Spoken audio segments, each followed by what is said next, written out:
দুই ভাইয়ের মধ্যে দ্বন্দ্ব লাগায়, তৃতীয় ব্যক্তি যখন সরে যায়, এই ব্যক্তিরা শত্রুতামি করে যুদ্ধ করে জিতে লাগে না, ভাই ভাই যুদ্ধ করে দুর্বল এমনি হয়ে যায়, তাই খালি ফিল্ডে গোল দিয়ে দেয়।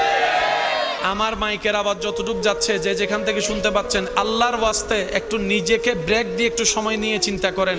আপনারা দুই ভাইয়ে যুদ্ধ করলে, ঝগড়া করলে লাভ কার হচ্ছে একটু বের করে দেখেন। স্বামী স্ত্রী ঝগড়া করলে লাভ কার হচ্ছে একটু বের করে দেখেন। তখন দেখবেন আসল বাটপারগুলো বের হয়ে যাবে।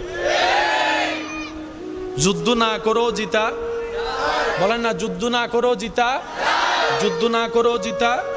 সব সময় যুদ্ধ অস্ত্র দিয়ে হয় না, কিছু কিছু যুদ্ধ বিতর্কতভাবেও হয়। এগুলার জন্য তো মুসলমানের প্রস্তুত থাকতে হবে।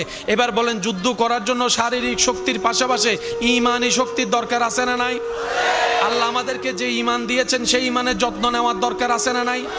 এবার কোনো মানুষ যখন গানের দিকে আসক্ত হয়ে যায়, ঈমানটা আস্তে আস্তে দুর্বল হয়ে যায়, নাচের দিকে আসক্ত